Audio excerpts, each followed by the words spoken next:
마가복음 12장 18절에서 27절입니다.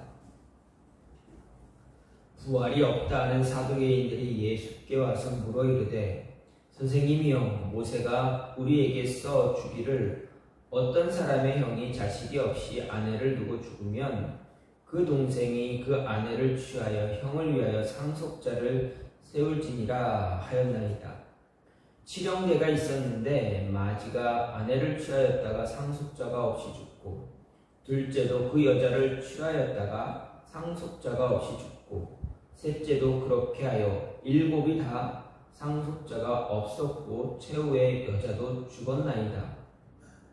일곱 사람이 다 그를 아내로 취하였으니 구할 때 곧 그들이 살아날 때에 그 중에 누구의 아내가 되리이까? 예수께서 이르시되 너희가 성경도 하나님의 능력도 알지 못함으로 오해함이 아니냐? 사람이 죽은 자 가운데서 살아날 때에는 장가도 아니가고 시집도 아니가고 하늘에 있는 천사들과 같으니라. 죽은 자가 살아난다는 것을 말할진대 너희가 모세의 책 중 가시나무 떨기에 관한 글에 하나님께서 모세에게 이르시되 나는 아브라함의 하나님이요 이삭의 하나님이요 야곱의 하나님이로다 하신 말씀을 읽어보지 못하였느냐? 하나님은 죽은 자의 하나님이 아니요 살인자의 하나님이시라. 너희가 크게 오해하였도다 하시니라. 아멘.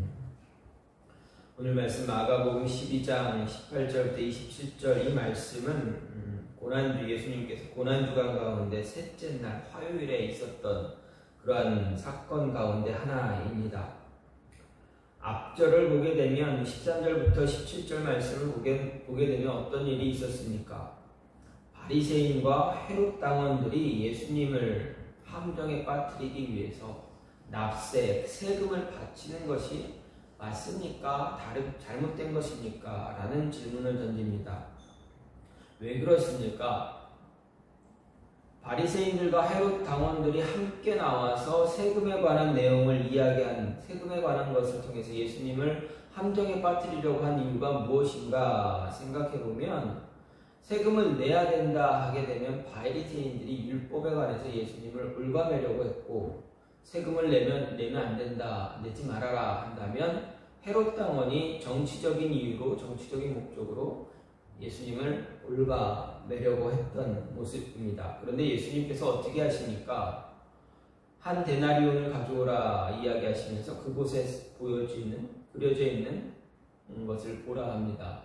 누구의 형상이 그려져 있냐 하면서 말씀하시기를 가이사의 것은 가이사에게 그리고 하나님의 것은 하나님께 드리라 라는 아주 유명한, 아주 정말 위대한 그러한 판단, 그런 말씀을 내려주십니다. 바리새인과 헤롯 당원들이 이제 예수님을 어떻게 할 수가 없으니 남은 사람이 누구입니까? 유대 종교 지도자들 가운데 남은 이들이 누구입니까? 바로 사두개인입니다. 바리새인, 사두개인, 헤롯 당원 이 세 분류의 사람들은 어떻게 보면 하나로 뭉칠 수 있는, 하나가 될 수 있는 그런 모습이 하나도 없습니다. 바리새인과 헤롯 당원은 이제 정치적인 목적 때문에 율법과 종교와 정치 때문에 그들은 하나가 될 수 없습니다. 왜 그렇습니까? 바리새인들은 이방인들을 멸시하는 사람들입니다. 그리고 헤롯 당원 세리들을 어떻게 합니까? 되게 사람 취급하지 않고 속된 말로 개 취급하는 사람들입니다. 왜 그렇습니까? 유대인들을, 자신의 이스라엘 백성들을 어떤 세금을 악랄하게 걷어서 로마 백성들에게 바쳤던 사람들이기 때문입니다. 또 헤롯 당원들은 어떻습니까? 바리새인들 원하지 않습니다. 왜 그랬습니까? 그들은 로마, 자신들이 세운, 자신들이 따른 그 로마라는 그 나라를 이제 받아들이지 않기 때문입니다. 종교적인 이유로 인해서 받아들이지 않고 있기 때문에 그렇습니다. 그런데 사두개인은 어떻습니까? 사두개인은 이스라엘의 종교 지도자들 가운데 대제사장의 부류입니다. 대제사장은 주로 사두개인, 그 사두개파에서 이제 세워집니다. 그러면 바리새인과 사두개인 같은 무리 아닙니까? 함께 손을 잡을 수 있지 않습니까? 할 때 볼 때 그들은 교리가 다릅니다. 바리새인은 부활을 믿고 사두개인은 부활을 믿지 않습니다. 그래서 사도 바울이 자신이 위험에 처했을 때 바리새인과 사두개인이 있는 것을 보고 어떻게 합니까? 부활 논쟁을 펼쳐서 바리새인과 사두개인끼리 싸우게 합니다. 그래서 자신은 그 위기를 넘기는 그런 모습도 사도행전에서 우리가 볼 수가 있습니다.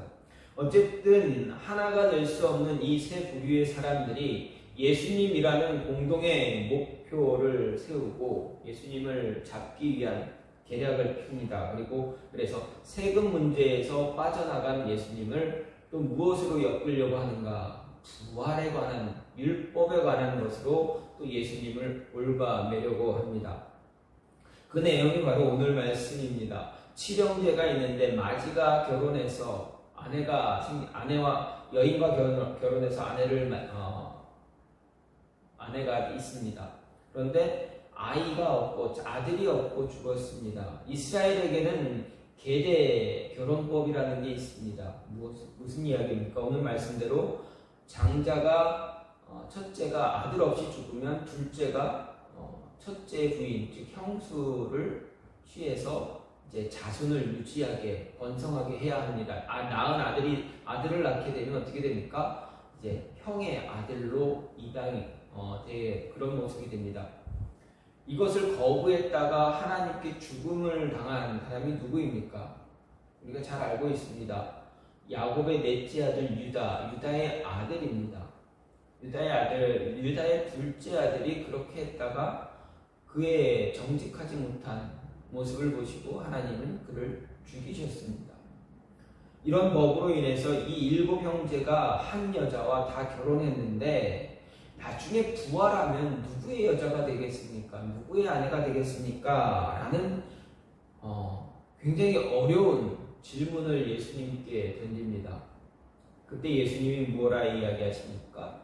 너희가 성경도 알지 못하고 하나님의 능력도 제대로 모르고 오해했기 때문에 이러한 논쟁이 너희들이 의심이 이러한 문제가 제기된 것이다 이야기하십니다.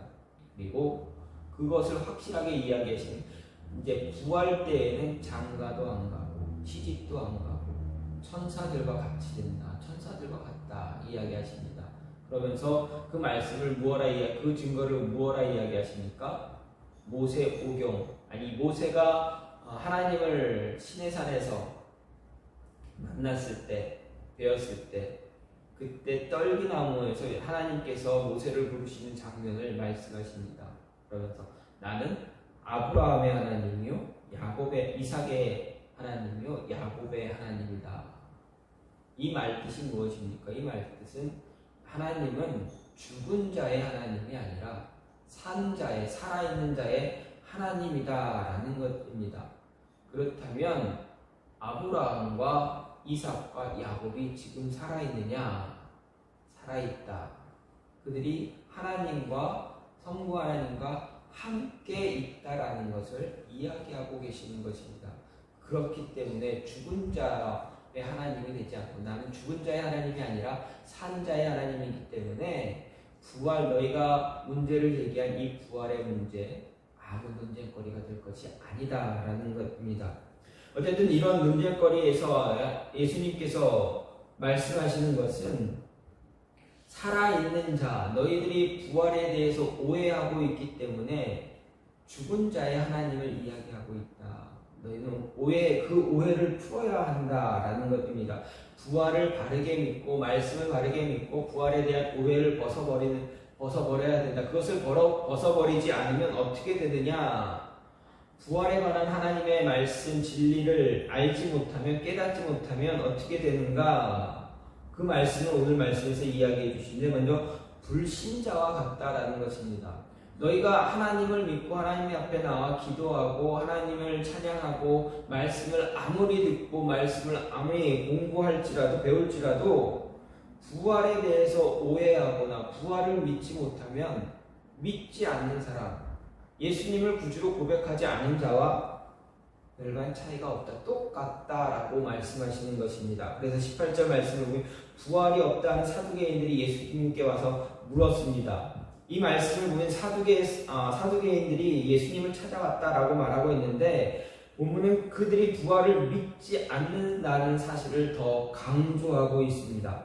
예수님을 찾아온 것보다는 그들이 부활을 믿지 않음에 더 강조하고 있는 것입니다. 사도계인들은 다윗 시대부터 이름을 알렸던 우리들에게 잘 알려진 그러한 대제사장, 사도 대제사장의 가문의 후예들입니다.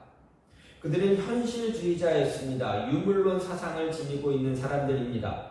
구약 성경에서도 오직 모세 오경만을 정경으로 믿고 그 모세 오경에 대해 부활이나 내세 사상이 영혼불멸의 사상이 없다 주장하면서 내세를 믿지 않았던 그런 사람들이 바로 사두개인들입니다. 그런 자들이 유대 종교의 최고위직인 대제사장직을 맡고 있습니다.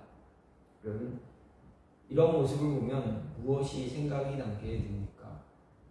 잘못된 진리를 잘못 알고 있는 사람들이 종교 지도자 가장 최고의 그 직위를 갖고 있다면 어떻게 됩니까? 잘못된 길로 인도한다라는 것, 백성들을 잘못된 곳으로 이끌어간다라는 것입니다.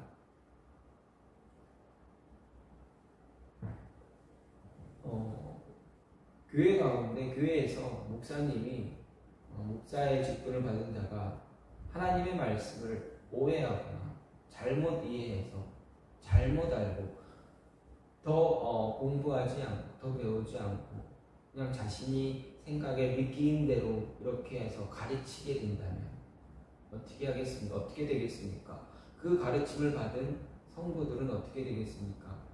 바른 길을, 바른 신앙, 바른 믿음 소유할 수가 있겠습니까? 그렇죠. 그럴 수 없습니다. 성경을 잘못 알고 있는 사람이 성경을 가르친다면 분명 그 말씀을 듣고 따르는 자들은 잘못된 길을 가게 됩니다. 굉장히 위험한 일입니다. 그럼에도 불구하고 유대인들, 이 이스라엘 종교 지도자 그 가운데서 가장 최고의 자리에 있어야 할 자리에 있는 그 대제사장들, 그들을 끊임없이 대제사장들을 세습하면서 반복하면서 그렇게 자리를 잡았던 그 사람들, 그들이 말씀을 오해하고 있다는 겁니다. 그렇다면 이스라엘 백성들 어떻게 하겠습니까? 어떻게 되었겠습니까? 그들이 바른 말씀을 잘 믿고 따라갈 수가 있었겠습니까? 구약의 이스라엘, 구약 성경을 쭉 보면 선지서들을 쭉 읽어보면 묵상하면 어떻습니까? 선지자들이 이야기합니다. 그들이 이 백성을 이끌었던 대제사장들, 그들이 어떤 모습을 갖습니까? 백성들을 바른 신앙으로 이끌어갔습니까? 선지서를 보게 되면 대제사장들이 정말 바르게 백성을 이끌어갔다라는 기록이 거의 없습니다. 선지자들이 나타나서 세워져서 하나님의 말씀을 끊임없이 선포해도 그 대제사장들, 종교 지도자들은 하나님의 말씀에 온전히 무릎 꿇지 못하는 모습들이 나타납니다. 우리가 잘 아는 요시야 시대에 그 왕과 함께했던 대제사장 외에는 크게 이스라엘 백성들의 종교를, 그들의 믿음과 신앙을 위해서 개혁을 외치고 죽을 때까지 하나님 앞에서 바르게 서려고 했던 대제사장이 그렇게 흔치 않습니다.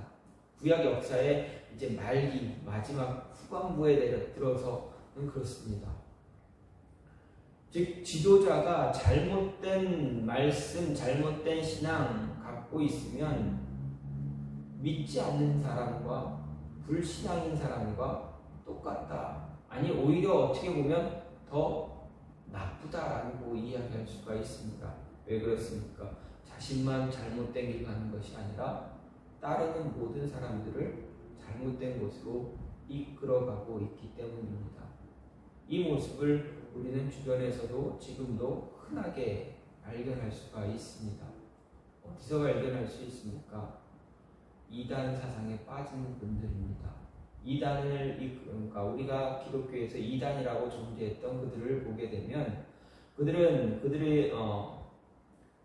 우리가 잘 알고 있는 JMS, 요즘 다시 부각되었던, 얼마 전에 다시 부각되었던 그 JMS나 신천지 이런 쪽으로 보게 되면 어떻게 됩니까? 그들은 자신들만의 어떤 교리가 있습니다. 하나님의 말씀을 오해하고 잘못 이해하고 그 말씀을 잘못 받아들임으로 인해서 자신의 생각이 더해져서 교리로 굳어짐으로 인해서 잘못된 말씀을 전하고 따르는 사람들이 얼마나 어려움을 당하고 얼마나 힘들었는가, 그들이 그곳에서 나온 다음에 고백할 때, 인터뷰를 할 때 얼마나 그때 상황이 얼마나 힘들고 어려웠었는가를 이야기합니다. 잘못된 믿음, 잘못된 말씀을 갖고 듣고 잘못된 길을 가다 보면 오히려 믿는 사람들, 불신자보다 더한 그런 모습을 갖게 된다라는 것입니다. 기독교의 가장 중요한 진리가 무엇입니까? 가장 중요한 것이 무엇입니까? 우리의 믿음, 우리 신앙의 가장 기본이 되는, 기초가 되는 것이 무엇입니까? 바로 부활입니다. 가장 중요한 진리 중에 하나가 부활입니다. 이 부활신앙, 영생의 진리를 빼면 아무것도 아닌 그냥 그런 종교가 되어져 버립니다. 기독교에서 부활의 진리를 빼게 되면 그냥 빈 껍데기입니다. 부활을 제하게 되면 우리는 모두 거짓말쟁이가 됩니다. 성경은 다 거짓말이 됩니다. 예수님에 대한 기록이 바로 성경이기 때문에 그것이 다 거짓말이 되어집니다. 그런데 이 대제사장들이 그러한 모습을 갖고 있다라는 것입니다. 기독교의 근간을 무너뜨리는 그런 모습을 갖게 됩니다. 그래서 사도 바울은 부활이 없다면 그리스도께서 다시 살아나신 일도 거짓이요 그분을 믿는 우리의 신앙도 허망한 것이다 라고 고린도전서 15장 12절부터 17절에서 이야기했습니다. 영생은 신앙의 핵심이자 궁극적인 목표입니다. 세상에서 아무리 행복하게 살아도 영생을 얻지 못하면 허무한 인생이 되어버립니다. 무엇 때문에 우리가 절제하고 근신하며 희생하는 삶을 살고 있습니까? 우리가 부활해서 내세를 향한 그런 모습 때문입니다. 예수님을 믿고 예수님을 붙잡고 우리가 살아가고 있는 이유는 오직 내세를 위해서 다시 부활해서 영원한 삶을, 영생을 누리며 하나님과 함께하는 그 모습을 바라보고 있기 때문입니다. 이것이 없다면 굳이 내가 원하는 대로, 내가 하고 싶은 대로 살면 그만이지 왜 힘들게 어렵게 살아가고 있겠습니까? 하나님의 말씀을 믿지 못하고 내세를 부정하는 그것은 곧 불신앙입니다. 우리 가운데 예수님의 일반적인 교훈만 선호하고 그 외에 부활이나 영생 또는 영벌에 관한 교훈을 믿지 않게 된다면 이미 우리 심령에는 그릇된 신앙관이 자리 잡고 있다 해도 틀린 말이 아닙니다. 그런 모습은 바로 불신앙입니다. 따라서 그런 신앙관은 철저하게 제거해야 합니다. 왜냐하면 우리에게는 영광스러운 내세가 보장되어 있고 영원한 심판이 기다리고 있기에 하나님께서 충성하고 죄를 멀리하며 소망을 지니고 이 세상 가운데 살아가야 하기 때문에 그렇습니다. 또 한 가지는 땅의 일에만 관심을 갖게 됩니다. 부활에 대해서 오해하고 있다면 오직 땅의 일에만 관심을 갖게 된다라는 것입니다. 19절부터 23절 말씀을 보게 되면 사두개인들이 모세의 계대결혼법을 가지고 예수님께 질문을 하는 그런 내용입니다. 이 계대결혼이란 좀 전에도 말씀드렸듯이 하나님께서 이스라엘 지파의 가문과 재산을 유지시키기 위해 정해놓으신 그러한 율법입니다. 가령 장남이 아들을 낳지 못하고 죽는다면 그 재산과 가문을 이을 자가 없기 때문에 그 가문은 멸망하고 맙니다. 그래서 하나님은 이스라엘 자손들의 수가 적었던 구약시대에 그 가문과 지파의 명맥을 유지하기 위해서 장자가 후손이 없이 죽었을 때 형제가 형수와 결혼함으로 가문을 유지시키라 이야기하신 것입니다. 그런데 모세율법에는 얼마나 고귀한 법들이 많이 있습니까? 얼마나 더 소중한 법들이 많이 있습니까? 그럼에도 왜 하필 사두개인들은 재산 상속과 관련된 이 결혼법에 그렇게 관심을 두고 있는가 하는 것입니다. 물론 사두개인들이 여기서 계대결혼법을 들고 나온 것은 부활이 없다는 것을 증명하기 위한 것이었습니다. 하지만 그들이 하필 이 법을 들먹인 것은, 이 법을 가지고 나온 것은 그들의 관심이 결국 어디에 있는가였습니다. 사두개인들의 관심은 가문의 명맥을 유지하는 것, 재산을 유지하는 것에 집중되어 있다고 할 수가 있습니다. 사두개인들은 부활도 내세도 없다고 믿는 그런 유물론자들입니다. 그들은 철저하게 현세주의자들입니다. 따라서 세상의 결혼이나 물질에만 관심이 집중될 수밖에 없습니다. 현세주의자들에게 결혼이나 재산 혹은 명예나 권력 등보다 더 중요한 것이 없기 때문입니다. 땅의 일이 그들의 관심의 전부입니다. 오늘날 이 땅에서 벌어지는 그러한 형제 간의 재산 다툼도 권력을 차지하기 위한 그런 암투나 수단과 방법을 가리지 않는 그러한 모습들, 또 이런 모습을 그리는 드라마들이 그들의 이 모습들의 근본 원인이 다 어디에 있습니까? 바로 내세에 대한 소망이 없기 때문입니다. 오직 현재 지금이 최고고 지금이 최고의 목표고 전부가 되기 때문에 그렇습니다.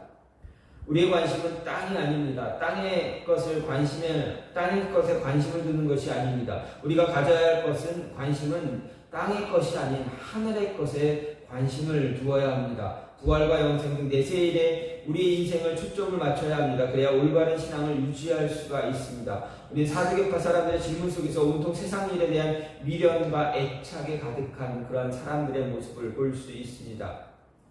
성도는 우리는 세상에 대한 애착보다는 영원한 생명에 대해서, 영원한 예수님에 대한 사랑에 더 큰 애착을 가져야 합니다.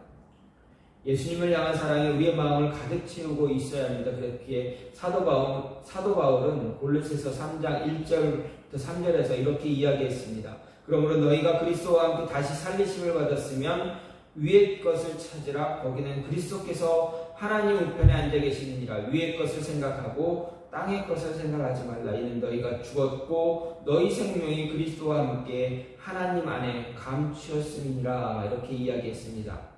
하늘의 것, 위의 것을 생각할 때 오해는 사라지게 됩니다. 오해하고 있다면 하늘의 것에 관심을 둔 것이 아니라 땅의 것에 관심을 두고 있기 때문입니다.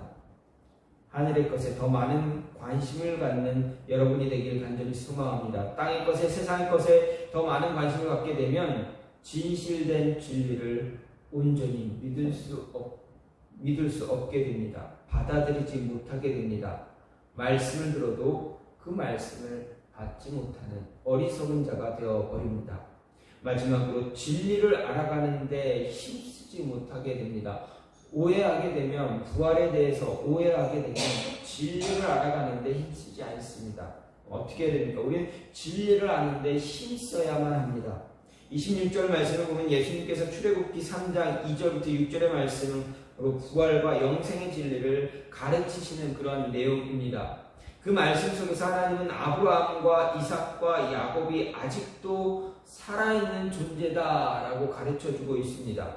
즉 아브라함과 이삭과 야곱의 하나님이었도다 과거가 아니라 지금도 이니라, 내가 그들의 하나님이니라, 이렇게 이야기하고 있습니다. 과거 살아있을 때 그들의 하나님이 아니라 지금도 그들은 하나님과 함께 있다라는 것을 강조하시면서 간접적으로 이야기하고 계시는 것입니다. 사두개인들이 모세오경만을 정경으로 믿는다는 그런 사실을 우리도 배워서 알고 있습니다.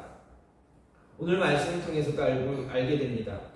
아니, 당시 많은 사람들도 그렇게 알고 있었을 것입니다. 왜냐하면 그들이 그 모세오경만을 가르쳤기 때문일 것입니다. 그들은 이 모세가 부름을 받은 내용을 수백 번, 수천 번 읽고 공부했을 것입니다. 아마도 그 모세오경을 다 달달 암기했을지도 모릅니다. 그럼에도 예수님이 지적하신 진리를 발견하지 못했습니다. 그들이 이 진리를 발견하지 못한 진짜 이유 어디에 있습니까? 그들은 성경을 공부하되 형식적으로 자신들이 원하는 것만, 원하는 방향대로만 공부했기 때문에 그렇습니다. 자기들이 전통적으로 해석해 오던 것만을 외우고 그 틀에서 벗어나지 못했기 때문에 부활에 대해 영생의 진리를 말씀하신 내용을 읽고도 배우면서도 우리 부활과 영생의 진리를 발견하지 못했던 것입니다.